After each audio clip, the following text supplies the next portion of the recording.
Have you ever wondered why the president gets to decide who drops nuclear bombs? It's not in the Constitution. There is no law that says only the president gets the switch, right? The little button and turn the key and hit that. I don't think it really looks that way. There is no law, there's nothing in our Constitution that says the president only gets to decide. You see, in 1945, we sort of, I would say, celebrated or recognized the anniversary at the beginning of the month. The United States dropped two atomic bombs on Japan. And it was devastating. The world had never seen anything like that. And Harry Truman was the man who decided that. Well, at 1952, nobody really knew. We were the only nation with nuclear atomic weapons. In fact, the Air Force was petitioning the government to disband the Army and the Navy. And they said this: we don't need a Navy, we don't need an Army, all we need is the Air Force. We will just drop nuclear bombs on people and everyone will be afraid of us. Why do we need to spend any of that money?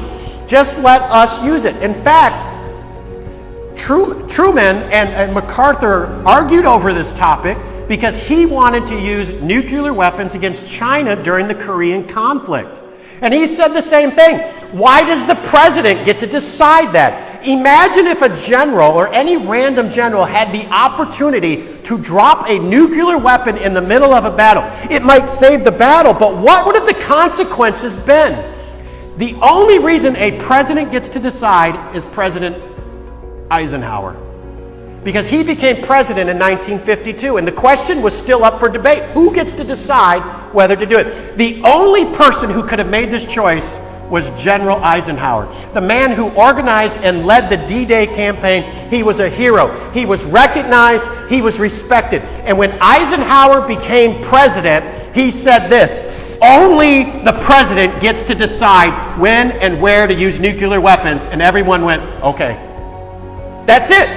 Only him. If Stevenson had been elected president in 52, who knows who would be deciding today who to drop and where to drop and how to use nuclear weapons.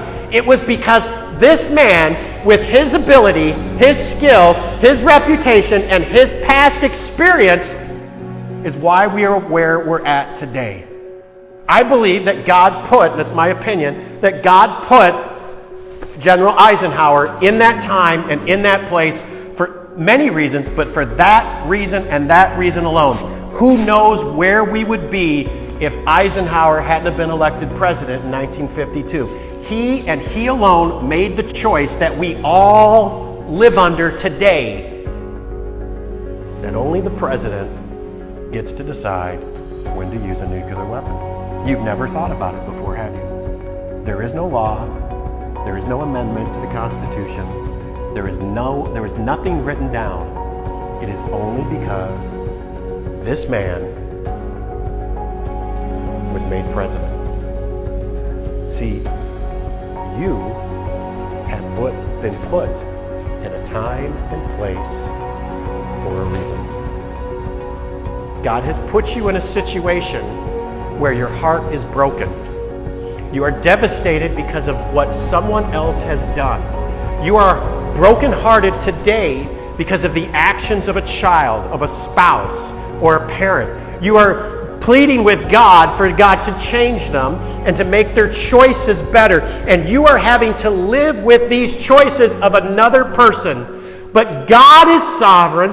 God is in control. He has placed you here for a reason. Maybe you are like Hosea. Maybe your life is going to be a living sermon for everyone to see. I do not know that. I do not have the answer for why. All I know is that you have been called for a time and a place here, and someone is breaking your heart, and how you choose to respond will be a sermon that one person sees. You see, our verse, you're brokenhearted today. The Lord is near to you. He saves those that are crushed by the choices of another person. He saves those crushed in spirit. God put you here for a reason. You can do it. You can make another day. You can do it. bow your head and close your eyes.